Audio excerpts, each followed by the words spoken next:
I'm your host, Chelsea, and this is Midwest Fright, Wicked Wednesday.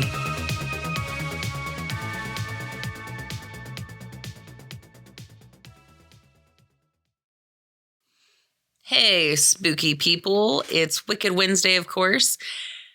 Episode 2 in this, I guess, playlist. I don't know. Anyway, I'm just excited to be doing this because I've only done one, and that was like 3 weeks ago because I've been actively dying. I'm better. I'm getting better now, finally, as you can tell. So I had some people say that they felt like my first Wicked Wednesday was a little short, and so they wanted some more stories. And this one, I decided to do 10 short stories from Reddit, and I have not read any of them. So some of them might not be good. I'm going in this blind with you, and I just wanted it to be kind of like we're going to experience this together. Okay? So same thing as before. I'm going to read the author's name, and then the title. So let's get into this. 10 spooky, scary tales from Reddit. The first one is by Chemical Elk 1299. My husband hasn't spoken to me in months, so I decided to surprise him at dinner. Hi, honey, I said, bustling over the stovetop. How's your day? He ignored me. He threw down his briefcase and got a beer from the fridge. The same as always. Is dinner ready yet? I pointed to the timer ticking on the kitchen counter. The meatloaf needed another 20 minutes. I think the correct phrase is, what's cooking, good looking? I joked. Look, I've had a long day, he sighed, draining his beer. Just come get me when it's ready. I will, honey, I said. After dinner, I have a surprise for you. Whatever. And with that, he retreated upstairs to play video games. Supper seemed to be all he cared about these days. So long as he was fed, he appeared to want nothing to do with me. I tried to get him to talk to me. Something was clearly bothering him. He just wouldn't open up. But that was all right. Once dinner was ready, I hollered up the stairs that it was time to eat. The spread was immaculate. Roast cauliflower with lemongrass and shallot, jacket potatoes with garlic confit, and for the main course, a beautiful meatloaf, my own recipe, his favorite. I thought he might even notice. Instead, he simply began eating without even looking at his plate, his eyes glued to his phone. But that was all right. After 15 minutes of silence broken only by the sounds of chewing, I spoke up. So how's the meatloaf? I asked. Good, he grunted. Curious about your surprise? I asked, smiling. Want a hint? What do you want from me, Rose? He scoffed, plating another ketchup-y slice. I didn't forget your birthday, did I? His words stung, but I tried to not let it show. I'd been silently rehearsing what I was about to say for hours.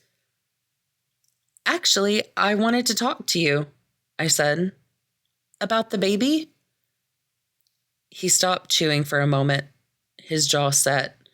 He always wanted to be a father, but 6 months ago, I'd miscarried at 20 weeks. The doctors told me we shouldn't try again. I told you before that I didn't want to talk about it. But I do, I said. She was my baby too. If you can't give me a child, he said, popping the last of his meatloaf in his mouth, then we have nothing more to talk about. Ow! He'd bitten down on something so hard he nearly cracked a tooth. As he gingerly pulled the thing from between his lips, he shuddered, unable to comprehend what he was seeing. Is that? He asked softly. I nodded. There's leftovers in the freezer if you're still hungry. A belly button rang. The kind his mistress wore. He clutched his mouth in horror, staring at me with more passion than he had in months. Is this it, you crazy bitch? He cried. Is this the surprise? Of course not, I replied, pleased that I finally had his attention.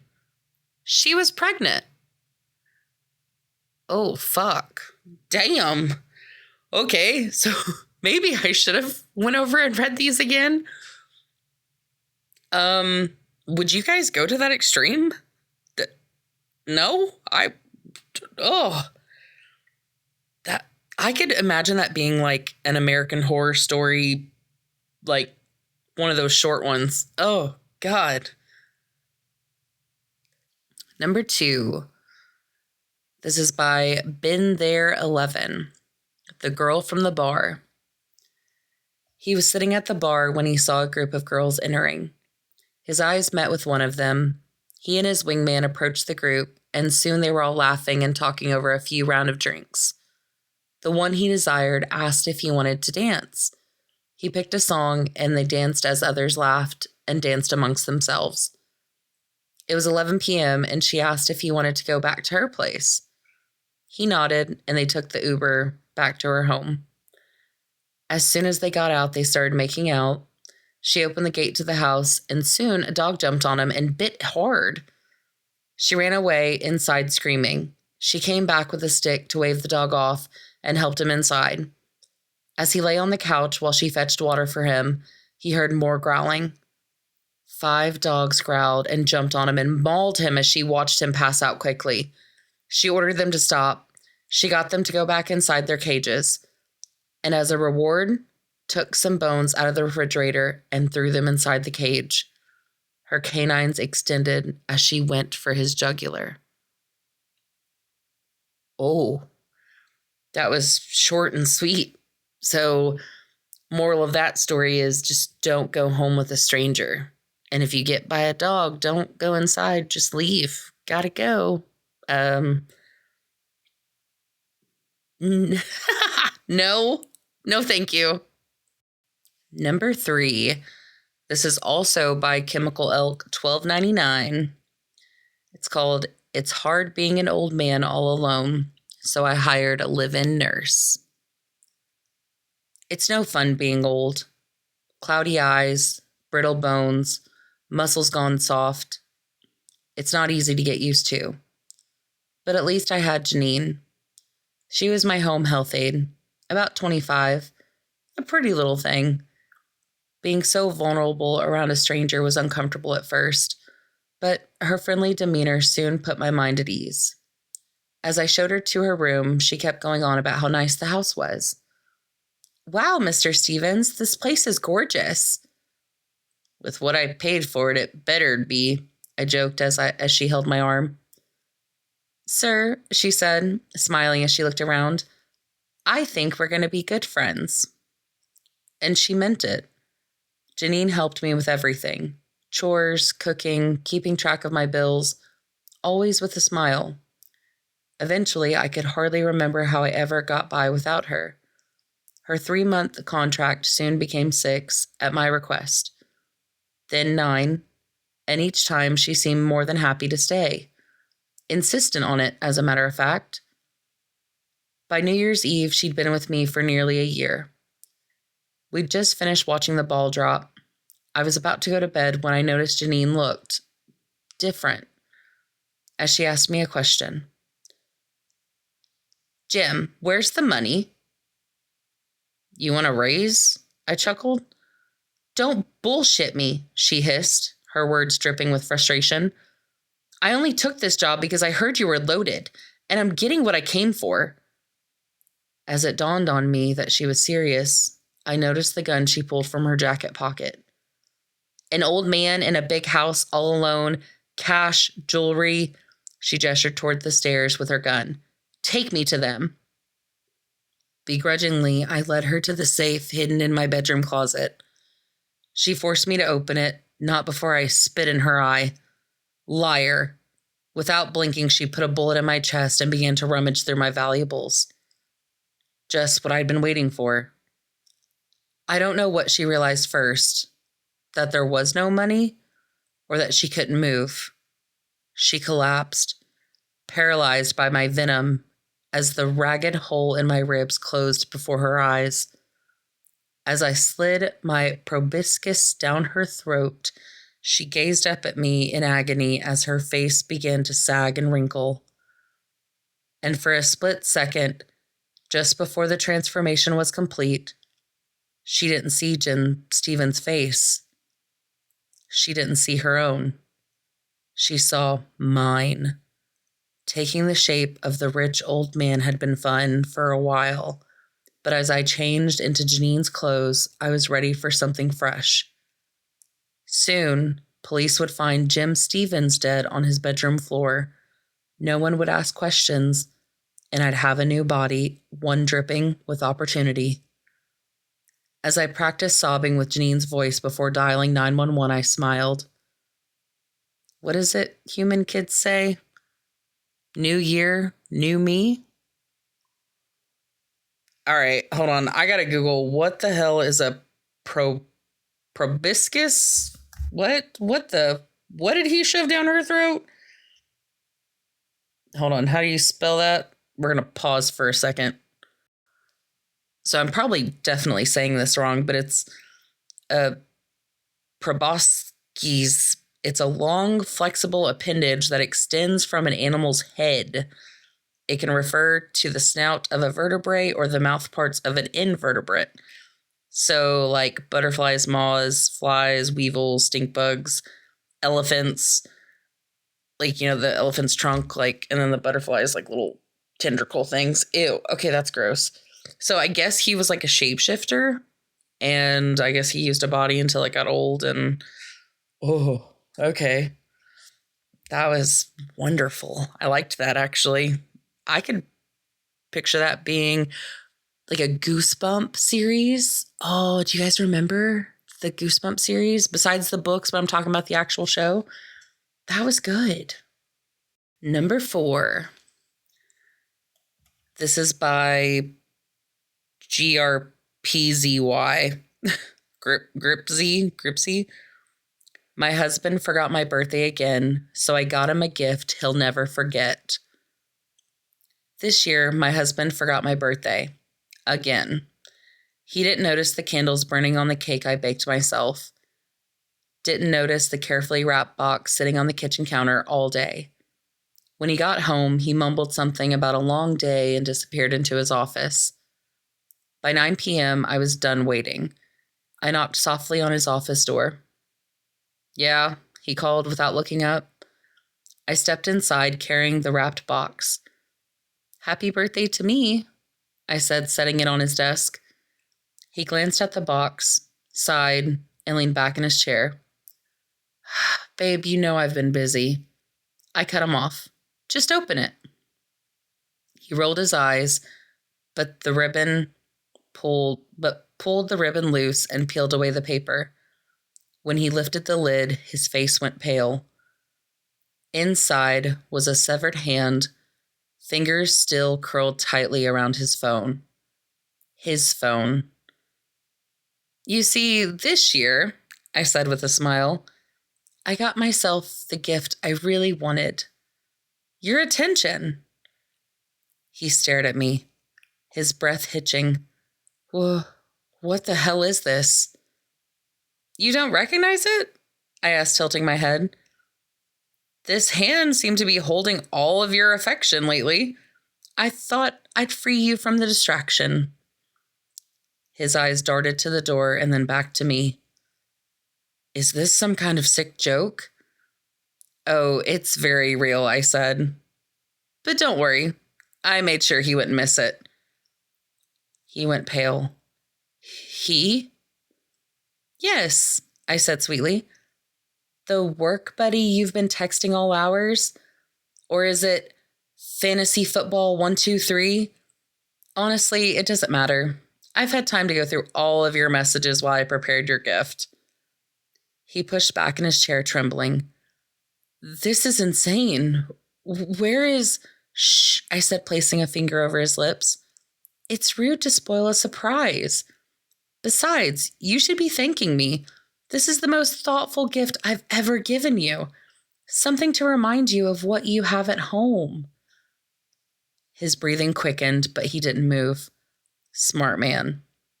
Now, I continued, walking toward the door, there's cake in the kitchen. It's your favorite. Let's go celebrate while it's still fresh. When he didn't follow, I turned back, letting my cheerful mask drop for just a moment. Oh, and darling, I added coldly, if you think about leaving, remember, I don't need a phone to keep track of you. I have your handprints, your passwords, your scent. I smiled again, my voice dripping with affection. I'll always know exactly where you are. For the first time today, I had his undivided attention. Holy fuck, dude, damn, that was really good. Oh, I liked that. And in today's world, everyone is glued to their phone, and I feel like that does ruin a lot of relationships. And we also kind of because it's so easy, you just have a screen at your face at all times, and we kind of quit having meaningful conversations. But dude, so was he having an affair with the man, or was that just his best friend, or I don't know. I'm just digging too deep, but I liked that. Damn, that was good. We're halfway there. We're at number 5. This is by 1001 Nights. I drug my girlfriend so she sleeps in a bit more on the weekends. My girlfriend Lily is so beautiful, and I love her so much. We have a fantastic time together. We truly do, and I love every moment we spend together. It's not just about the sex, all the things we do together, cooking, shopping, meeting up with friends, going for a walk, going to the beach, going to the mall, everything. It's always fun. I'm just so exhausted. I remember my mom saying to my sister when we were little, "Where's your off button, pedal?" "Oh, there it is," and laugh and press her belly or the back of her neck. And the rule of the game was that Carly was supposed to shut down and be quiet for 5 minutes. Mom would time her. I didn't need an off button. I would be lying on my mat, sucking my thumb, looking at Carly running around like a mad puppy until Mom switched her off. I'm just activating Lily's off button like adults do with drugs. She looks so beautiful and calm when she's sleeping. That's the other thing. I could spend hours just watching her sleep. Her long eyelashes rest against her soft cheeks. Her hair is all tawny and lovely, spread across her gorgeous shoulders and chest. And those silly, frilly pink things that she wears to bed. I moan from delight and love just looking at her. Then there comes a faint glimmer beneath her eyelashes, and my heart contracts. She's waking up. She's going to flash those dark eyes at me and plan. I have no idea what she wants to do, what the plans are. I just know peace and quiet are gone. The rest of the day will be spent rushing about, doing this and that, and talking together and talking to others, not to mention spending a lot of money. If only she would be content as I am to spend a Sunday in bed with me. Doesn't that sound delightful? Just a lazy Sunday, rolling around in bed, snacking a bit, watching Netflix, having sex, and then napping and cuddling, and then snacking again. Am I cheap for suggesting that? Women of Reddit, doesn't that sound like a lovely Sunday to you? Not to Lily. She actually thought I was joking when I said, like my mom used to do, that we have an indoor day. We'll have plenty of time to rest when we're dead, Chris, she said, somewhat unnecessarily sharp in my opinion. She always talks about living life to the full and living her best life. Ugh. That was when I decided to add some sleep stuff to her evening meal. It worked like a charm. It's 11 a.m. now, and she's still breathing quietly, her eyes firmly closed. I even whispered her name a couple of times, and she barely flickered. She's out cold. It's going to be a lovely Sunday. I tried so hard to contain my laughter because I knew where this was going. Oh man, that was a good one. Wasn't really scary, but I mean, I guess that the fact that you do so much on the weekends and he's just kind of tired, but he loves you so much. Yeah, don't drug your partner. Don't do that. Like if you want to rot on your couch, just tell them you're adults. Don't drug them. Number 6. This is by Pridge Firm Rimbers. It's missing some letters. It's like PPRDG underscore FRM underscore RMBRS Duke of Depravity. So it's titled, I Married Evil. He hid it so well. My entire family, every one of my friends, they all thought he was the sweetest thing. I'd never had a man treat me the way that he did, showering me with gifts and affection. I thought I'd won the lottery. The only hint of something off was that my dog, Rufus, never seemed to like him, always barking or growling when he entered the room. It wasn't until after we were married that I found out why. Harold was a rising star in the party, and when they took hold of the government, he was given a prominent position in the new regime. He personally drafted many of the laws that slowly stripped our rights away. What we would wear, who we could spend our time with, what we could read, and what we could say.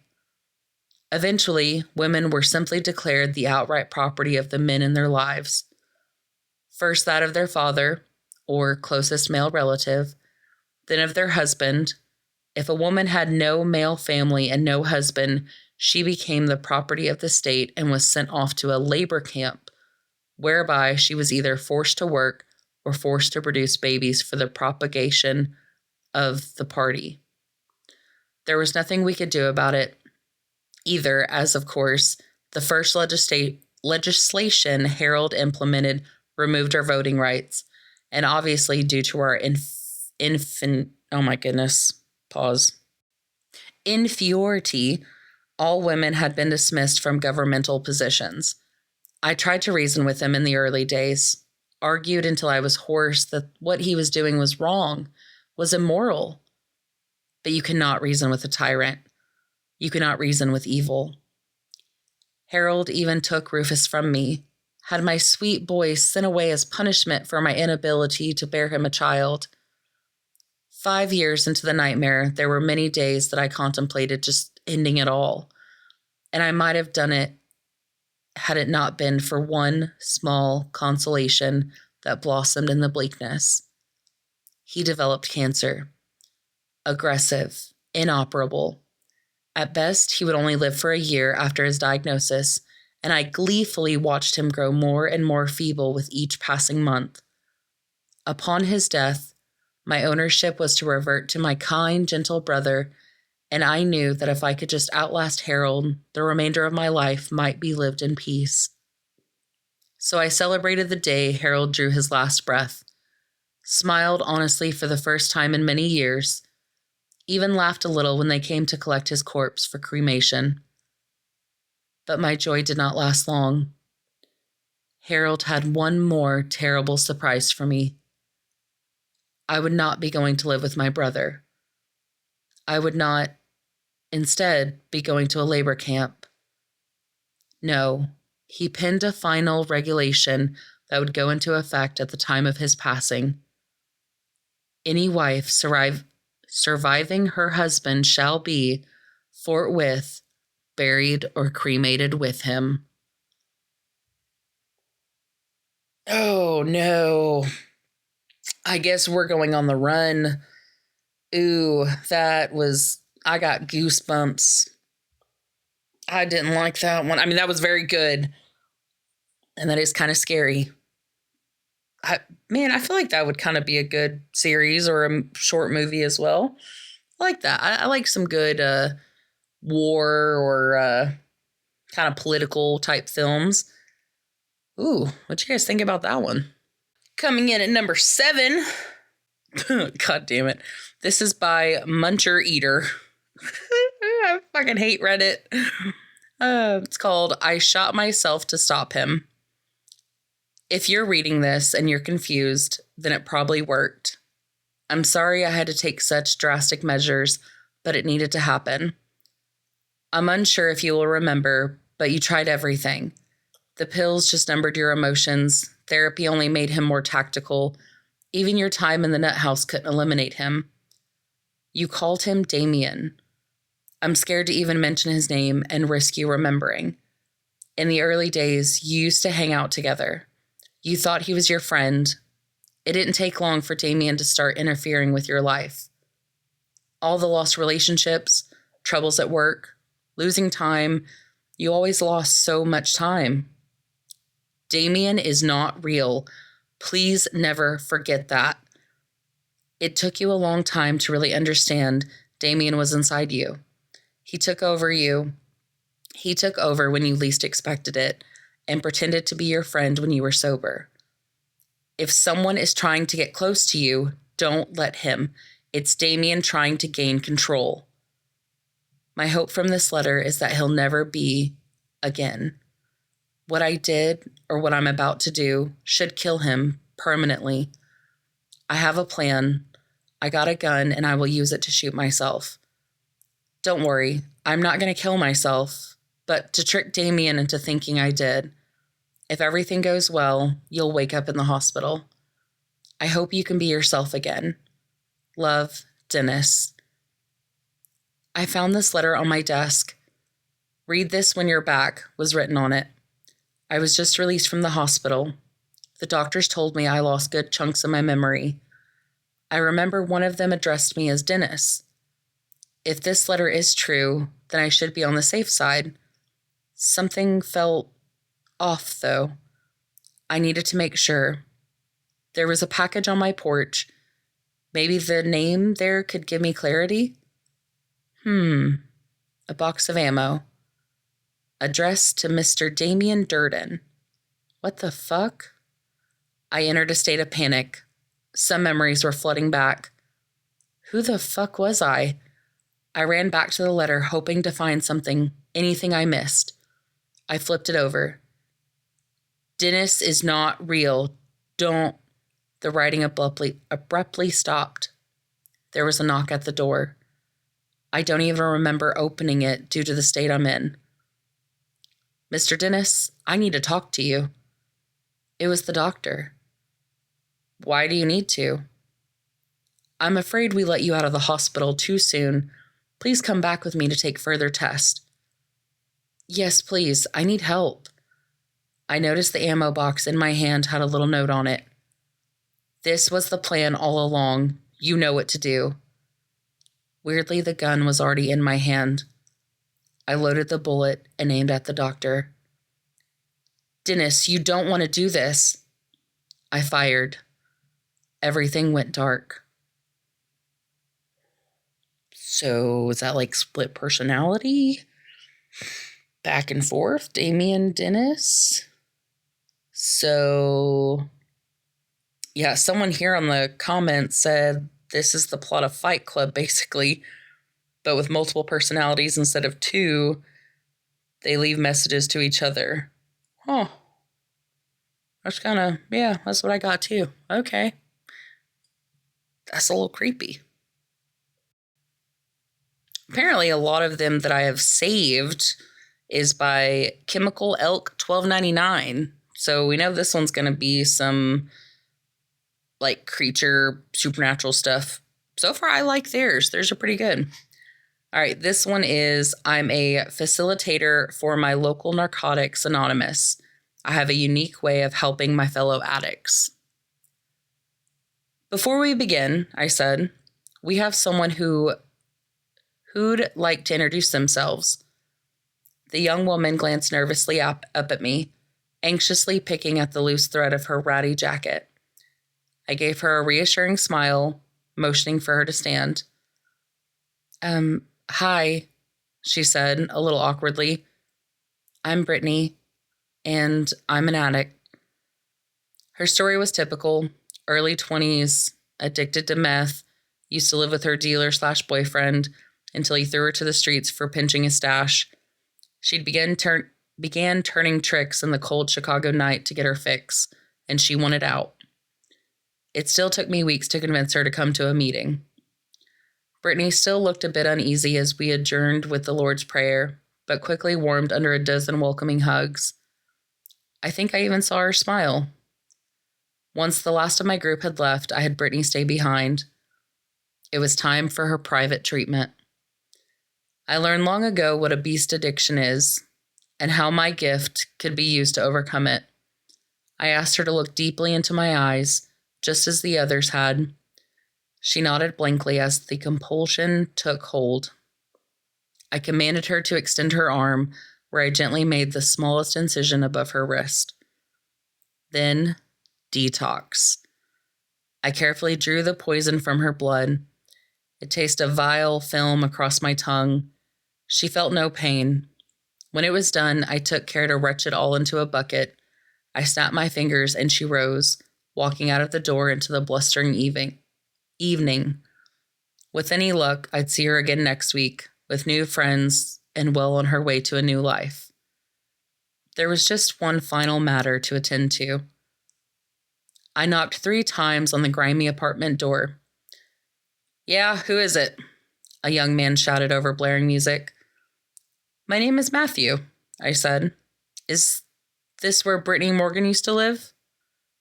The music dimmed. I heard the rattle of many locks being opened before the door swung wide. Before stood me a young man with rotten teeth, his arms scarred and raw from constant scratching. "That bitch is a thief," said the young man, "and you can tell her I said so." I smiled. "I'm actually her counselor. Part of our program involves cutting off old acquaintances and paying old debts." I flashed a wad of cash under his nose. "If we can talk, I'm sure we can come to an agreement." He nodded, a strange vacant look coming over him. "Yeah, come in." I'd never admit it to my sponsees, but sometimes I still get high. I felt a bit guilty as I walked out of the apartment, stomach full, riding waves of euphoria. A century can give a vampire a long time to reflect. I told myself I'd start helping people. But as we say at meetings, once an addict, always an addict. I don't know why, but I pictured Interview with a Vampire, Brad Pitt's character as Matthew. That's just where my brain went. I like a good vampire tale. That's good. All right, this is by The Real Doc Turner. It's called "City Officials Still Haven't Declared an Emergency, and I Can't Keep My Mouth Shut Any Longer." People in my office building have been losing their minds. I won't say where I work because I don't want to lose my job. Dom, one of the guys in HR, was acting strangely. He was usually a fairly happy person, so it came out of nowhere when he threw himself off the top of the building. People brushed it off because that's how people cope, I guess. He was a major Democrat, super outspoken. Rumor went around that he had been depressed ever since the election. Seemed a little extreme to me. Susan was next. She didn't come into work. They found her hanging from an extension cord in her garage later that afternoon. That same day, another guy from HR drove his Tesla into a brick wall going over 100. Needless to say, people in the office were a little on edge. In a week, 7 people from the office took their own lives, and this week it's been 6 more. 13. I've always been a superstitious person. Part of me didn't want to go to work, but the logical part of me said it didn't matter. All but 2 of them died at home, and it's not like I could just quit. Everyone was walking around like zombies, wondering if we were exposed to something, wondering if there was something in the water. Nobody wanted to make coffee. Everyone brought drinks and water from home. I never drank any coffee from the office anyway. The pot was never really cleaned. I didn't even use the bathrooms. Public restrooms scare the shit out of me. Germs, disease. Anyway, yesterday I had to break that rule of mine. I had to use the bathroom. Dinner that night, the night before, hadn't agreed with me all night, and it was still punishing me the next morning. I stared at that toilet for 5 minutes, psyching myself up to sit on it. I'd already covered the thing in 2 layers of paper squares. Hovering was not going to be an option. This was going to be a movement that required a tight seal. I saw something inside under the rim. It looked like a rubber band. It was moving. The urge to poop was gone. I walked out of the bathroom and grabbed a pen off the nearest desk. I went back inside the stall and scraped along the bottom of the rim. Several long pink things fell into the water. Some of them squirmed in the bowl, while others darted back under the rim and disappeared from view. They've been found in every toilet of the building, and the same for the building next to ours. Experts came in. There's some kind of parasite. They've never seen worms that move so quickly. Apparently, they've been squeezing inside of people as they sit on the toilet. They're so fast, no one even feels it. They found several going inside of Dom during his autopsy. They were feeding on his brain. Hopefully you weren't sitting on the toilet where you were listening to that part. Oh my God. Ew. So, new fear unlocked. Toilet parasites. Great. Thanks. Love that. Ew. All right. Last one. Number 10.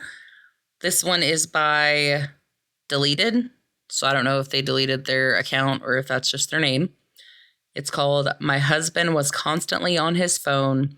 That's why I hid it from him. Honey, my husband came out of the bedroom. Have you seen my phone? He'd just woken up. Isn't it on your nightstand where you left it?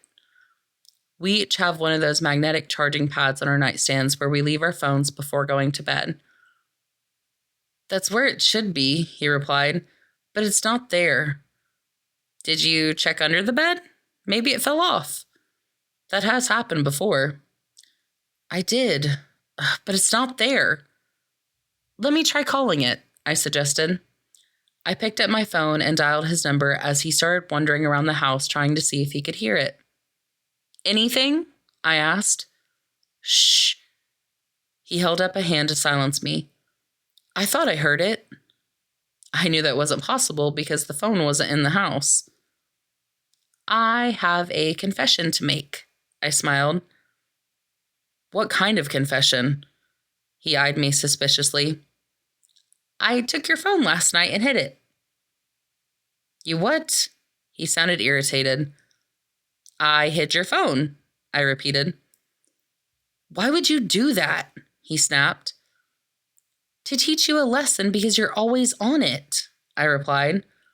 Where is it? He demanded. You have to guess, I said. I'm not playing this stupid little game of yours. He pointed his finger at me. Tell me where my phone is. No. We stared at each other for a moment before he reached out his hand and said, Give me your phone. I knew why he wanted it, so I handed it over to him. You're not going to find it that way. I folded my arms across my chest. Why not? Because I turned off your phone so it can't share its location. He was trying to use the Find a Friend app to see where I'd hidden his phone.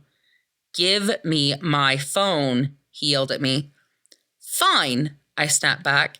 Since you're being such a big baby about it, I'll give you a hint on how to find it. I snatched my phone out of his hand and opened my photo album. I selected one of the photos and showed it to him.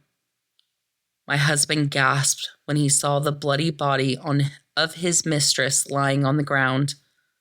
Your phone is with her, I said. If you can find her body, you'll find your phone. You're crazy, he spat at me.